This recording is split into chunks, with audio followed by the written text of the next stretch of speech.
YouTube's recommendation algorithm is so clever. We meet again. Only at this specific moment can you find this extreme R-rated horror film. Midnight Horror 6.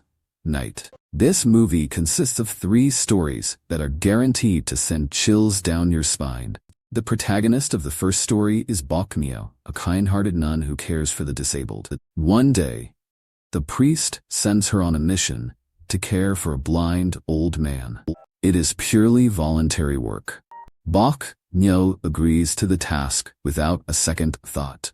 The blind old man has a habit of keeping a small bell by his side. Whenever he rings it, Bokmyo must attend to him immediately. From feeding him to cleaning him up, she is kept busy around the clock. At first, she is quite attentive since she believes she is doing a good deed. But as time passes, she feels something is wrong and suspects he is watching her. She feels him staring at her lecherously, making her skin crawl. She wonders how a blind man could possibly see anyone.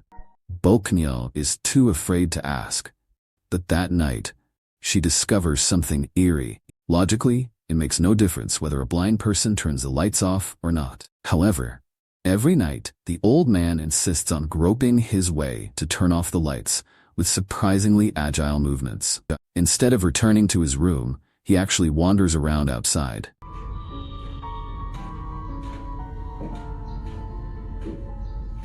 Bokmyo hears footsteps clearly heading toward her room.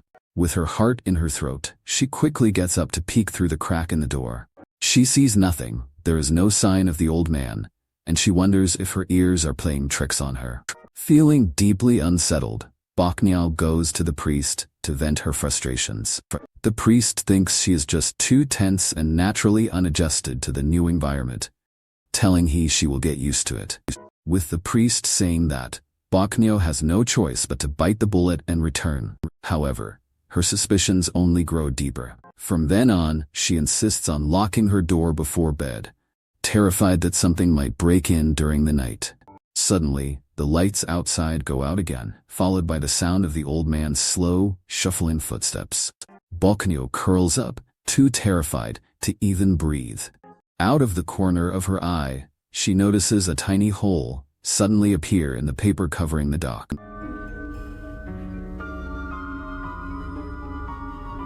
She wonders where the hole came from, and if the old man poked it himself.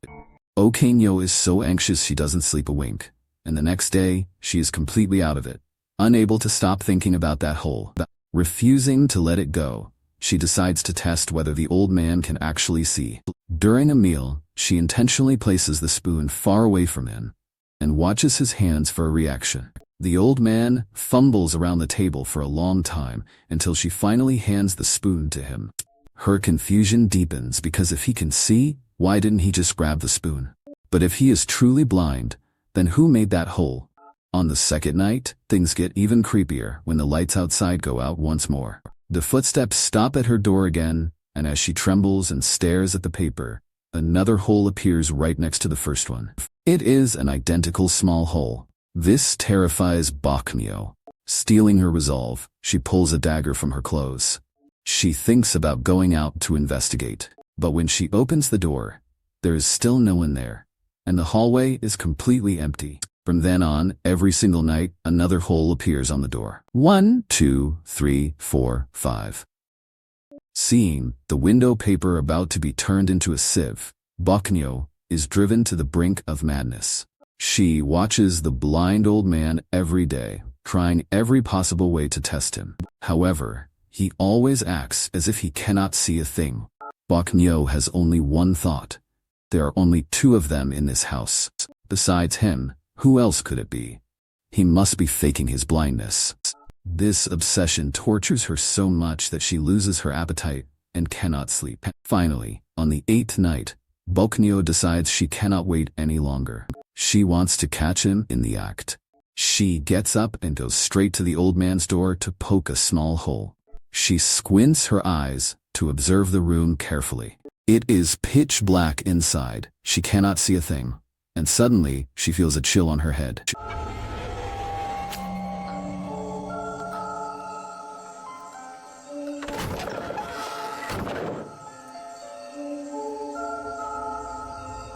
The blind old man stands coldly in front of her, and her eye is slashed. She raises her lantern to take a closer look, convinced he is still faking his blindness to watch her. Since that is the case, she decides to strike back. Bokmyo repeatedly stabs the air in front of her, and the old man falls to the ground and dies instantly. Terrified, Bokmyo throws the old man into the furnace and burns him to ashes. But just then, the priest comes to visit her. He asks doubtfully if she still needs any help. Thinking he might know what she did, Bokmyo stammers and says nothing, since she has already solved the problem. As they walk toward her room, Bokmyo suddenly feels something is wrong. Those small holes on the door have all unexpectedly disappeared. The window paper is as smooth as new. Before she can even react, the light in the hallway suddenly go out. Then, that familiar bell rings once again, and it turns out everything is just her hallucination. That is where the first story ends. Now, let's move on to the second story. The protagonist of the second story is Haeok, a freelance doll knitter. She makes a living by knitting dolls with her own two hands. One day, Haeok receives a massive order on her phone. The client, Mr. Kwan, a mysterious man, wants 100 teddy bear-style dolls delivered within 10 days. Haeok is completely stunned by the request. She wonders how she can finish 100 dolls in just 10 days. That means knitting 10 dolls a day on average, which is an impossible deadline. She usually knits 1 doll a day, and even the fastest ones take most of her time. It is impossible to finish in 10 days, and rushing would only result in poor quality. Unexpectedly, the client sends a 5 million won deposit and says quality does not matter. She only needs to use the materials, send them, and recite a spell while knitting. He even promises to pay triple the labor cost once the job is done. Although Haeok finds the request quite bizarre, she still accepts the offer. Not long after, the client sends over several express packages. The delivery guys, those strange people who bring the doll knitting materials to Haeok, are very eerie. Upon opening the packages, she finds they are full of prepared yarn and materials. The client, a mysterious man who ordered 100 dolls with charms, emphasizes that she must recite a spell while knitting. He requires Haeok to use a tape recorder to record these spells while making the dolls. She has to report the count for every doll she finishes.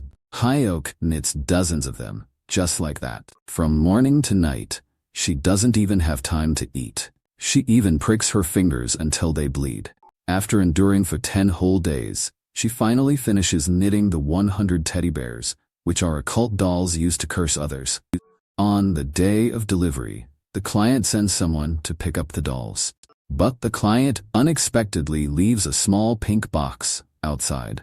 Haeok wants to return it to the client, but he has already gone far away. So Haeok returns to her room and curiously opens it. Inside is a stack of VIP shopping vouchers for home shopping. There is also a remote control and an invitation card. The invitation says it is a special offer for Mr. Kwan. It invites him to attend an event this Friday at 2:22 a.m. to participate in the launch of the Voodoo dolls. Haeok is completely stunned by the launch event. Voodoo dolls. She thought they were just wish dolls. She wonders what this client really does, and if he is using her dolls for something sinister. She feels a bit creeped out, but then she has second thoughts. Since she already has the money, she figures his business is none of her concern. She sets the box aside and brushes it off. However, that night as Haeok is getting ready for bed, her phone suddenly rings, and it is a call from the client. It is 3 a.m. in the middle of the night. The client asks her rudely if he left a box at her place. Haeok is already exhausted, so being woken up makes her even more annoyed. She ignores him and hangs up the phone immediately. But the client calls again, making it impossible for her to fall back asleep. It is exactly 2:22 a.m., and her curiosity is suddenly piqued. She wonders what this voodoo doll launch event is all about. Haeok remembers the remote control in the box, picks it up as if possessed, and presses it toward the television. The screen lights up, and in the color picture, she sees the TV hosts, who are two people selling voodoo dolls on television. They are enthusiastically promoting their products. They claim that the doll they are showing today is anything but ordinary. One host confirms that she used this very doll to make someone she hated disappear. Hearing this, Hyuk frowns at the screen. She finds it incredibly creepy that knitting a doll could actually kill someone. Then, the hosts tell the audience to take a look at the magical power of these dolls. As the curtain is pulled back, Hyuk almost faints from the shock. The dolls on the screen are the 100 teddy bears she spends 10 days knitting. The host smiles eerily and tells everyone to watch closely. She explains that these voodoo dolls can help curse anyone they want. All they have to do is write the person's name and birth details on the curse paper and stick it on the doll. By pinching the arms, breaking the legs, or driving nails into the doll, these actions will happen exactly to the victim. Hyuk's skin crawls with fear. She refuses to believe it, thinking it must be just for show and a total hoax. But what happens next makes her hair stand on end. The TV hosts hold up a teddy bear and pick up a nail. They drive the nail deep into the chest of the voodoo doll, a magical object used to curse others. A person in a white bag nearby screams in agony. Blood begins to pour from their chest. The wound is in the exact same spot where the host hammered the nail. Hyuk trembles with terror. This is no stage trick, as they are using the dolls she made to harm people. Hyuk cannot just sit there anymore, so she quickly grabs her phone and calls the police. She incoherently explains that a murder is happening on TV, but after hearing her out, the police officer, who thinks she is just calling to harass them, assumes I is a prank. He does not even bother to listen and hangs up on her, while Hyuk stands there in a daze. A piercing alarm suddenly blares from the TV screen. The TV hosts stop what they are doing and stare directly into the camera. Hyuk's heart sinks as she sees the reflection of her own home in the eyes of the TV hosts. The TV hosts slowly tell the camera that someone is looking for trouble and wonder where that person is. He reads out the name from the box and asks if she is still watching, declaring that she is next. Hyuk is scared out of her wits as the program abruptly ends. She wonders if these villains are actually going to come for her. Just then, the client, Mr. Kwan, the mysterious man who ordered 100 dolls with charms, messages her again to ask if she has seen the pink box. Hyuk does not dare tell the truth, so she quickly replies that she has not seen it before throwing the box into the trash. But just then, the remote control inside the box suddenly starts emitting a piercing alarm. She cannot turn it off, so she quickly removes the batteries to finally silence the noise. Before she can catch her breath, Mr. Kwan sends another message with just one sentence. He claims he knows she has the box and tells her to stop pretending, leaving Hyuk in a total panic.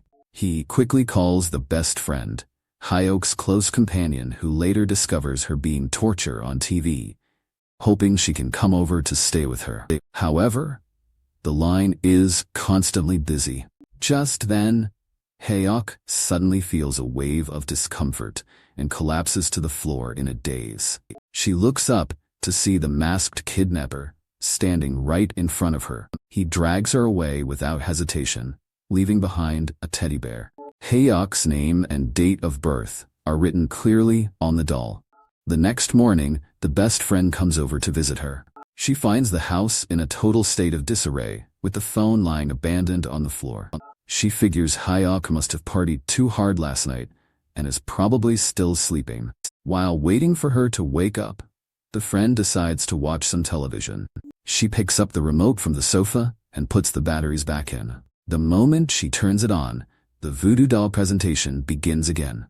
At first, the friend finds it quite interesting, but as she continues to watch, her smile slowly freezes. The person tied up on the screen looks very familiar. It looks exactly like Hyuk, and the person on screen is torturing her. The best friend quickly picks up the phone to call the police. At the same time, the TV hosts spot her through the screen. Unsurprisingly, she becomes the next victim to be punished. And that is how the second story ends. Now, let's move on to the third story. The protagonist this time is Jin Kyum, an operator for the SOS hotline, which provides psychological support. She is responsible for counseling people who want to jump off the Han River Bridge, a notorious suicide spot. Whether they are heartbroken or in debt, their lives are filled with overwhelming negative energy. At first, Jin Kyum is quite patient, but as time goes by, she becomes completely numb and starts to feel that these suicidal people are just being overly dramatic. Believing they do not deserve any sympathy, she even goes as far as attacking them online. Jin Kyum's prejudice stems entirely from her relationship with her terminally ill sister, Eun Kyung. The two sisters have relied on each other since their parents passed away early on. They only have each other, but Eun Kyung has been suffering from a severe illness since she was a child. She is unable to do any kind of work. Eun Kyung relies on Jin Kyung for every basic need, and the medical bills are piling up. Jin Kyung heads straight home after work to care for her sister, working her fingers to the bone. Life is monotonous, but Jin Kyung never complains.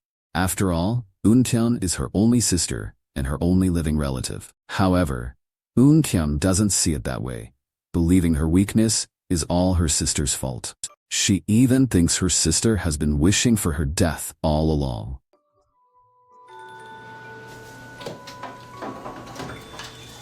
Eun Kyung asks her sister if she wants her to die, just so she can finally be free. Hearing this, Jin Kyung instantly explodes with anger. She yells that she works herself to death for the medical bills, yet her sister says such things. Eun Kyung looks at her angry sister and lowers her head in silence. Jin Kyung immediately regrets her outburst, knowing her sister didn't mean it. She realizes that perhaps living is just too painful for Eun Kyung. One day, while answering calls, a terrifying thought suddenly pops into her head. She wonders if she would finally be free if Eun Kyung actually died. She quickly shakes her head and curses herself for being so heartless. But that night, she unexpectedly picks up a knife. Jin Kyung quietly enters Eun Kyung's room and looks at her sister sleeping soundly in bed. She thinks that with just one stab, Eun Kyung would finally be free from her suffering. She would also be free herself, which seems like a win-win situation for both of them. But she ultimately cannot bring herself to do it, so she sighs and leaves the room. Little does she know, Eun Kyung is not actually asleep and witnesses her every move. Knowing she has been a burden for too long, Eun Kyung soon jumps into the river to end her life. Jin Kyung is completely stunned when the police call her to identify the body. Even though the corpse is badly decomposed, she recognizes Eun Kyung at a single glance. Suddenly, Jin Kyung feels the world spinning around her in a dizzying haze. She sees Eun Kyung's corpse bleeding from every orifice as a worm crawls out of the mouth. The eyes suddenly snap open and stare straight at her with a terrifying gaze. A hand reaches out and grabs her neck tightly, and Jin Kyung screams in absolute terror. It turns out to be just a dream. Jin Kyung composes herself and heads to work. Just then, she receives a creepy phone call. A soft, weak voice on the other end speaks. Calling her sister, the girl says she is on the bridge and does not want to live anymore. She wants to talk to someone before she dies. Hearing this, Jin Kyung immediately tries to comfort the caller with patience. Finally, she asks for the person's name. Jin Kyung's heart suddenly sinks. It is such a coincidence that the caller has the same name as her sister. Just as she is about to console the girl further, the caller suddenly starts sobbing. She says something that sends chills down Jin Kyung's spine. She asks why Jin Kyung treated her that way that day. Jin Kyung asks what she is talking about. The voice asks why she hates her so much. Jin Kyung asks who she is. The voice calls her sister again. She asks if she has forgotten her voice so soon. Jin Kyung panics instantly as her headset drops to the floor with a loud thud. She screams into the phone, demanding to know who is really there. A piercing scream echoes from the headset. Just then, the office door creaks open. Something flies in from outside the door. She looks closely and realizes it is the stress ball Eun-kyung loved most when she was alive. The stress ball flies in front of Jin-kyung and suddenly transforms into Eun-kyung's image. Jin-kyung screams in terror and shuts her eyes. When she opens them again, she finds herself lying on an autopsy table. She is tied up tightly from head to toe. A woman covered in blood drags her body toward her step by step. The woman's hair is a mess, and her face is covered in blood and grime. But Jin-kyung recognizes her instantly as her younger sister, Eun-kyung. Eun-kyung walks to the side of the table and leans down close to Jin-kyung's ear. She speaks in a raspy voice, telling her to come with her. Eun-kyung slowly puts a knife into Jin-kyung's mouth, just like Jin-kyung did to her that night. The only difference is that Jin-kyung did not go through with it that night, but Eun-kyung is truly taking her away this time. The next morning, a colleague arrives to take over Jin-kyung's shift. She finds that Jin-kyung is not at her post. The colleague assumes she just went to the restroom. Not long after, the SOS hotline rings again, and the colleague picks up the phone. A familiar voice comes from the other end, and it is Jin-kyung. The colleague urgently asks Jin-kyung where she is, but Jin-kyung does not respond to her at all, and just says she is sorry over and over again. The colleague immediately calls the police. By the time the police arrive at the bridge, Jin-kyung has already jumped to her death, just like Eun-kyung. However, Eun-kyung did it willingly, while Jin-kyung was driven to the edge by her own guilt. Okay, that is the end of the third story. These 3 stories are about inner demons and greed. They also explore the weight of overwhelming guilt. Although there are no actual ghosts, each story is far more terrifying than any supernatural horror film. Boknyo kills an innocent man out of suspicion, and Hyeok falls into a trap because of her greed. Jin-kyung reaches a dead end because of guilt. They all lose to their own hearts and the dark side hidden within them. Alright, Midnight Horror 6. Night concludes here, and I will see you in the next episode.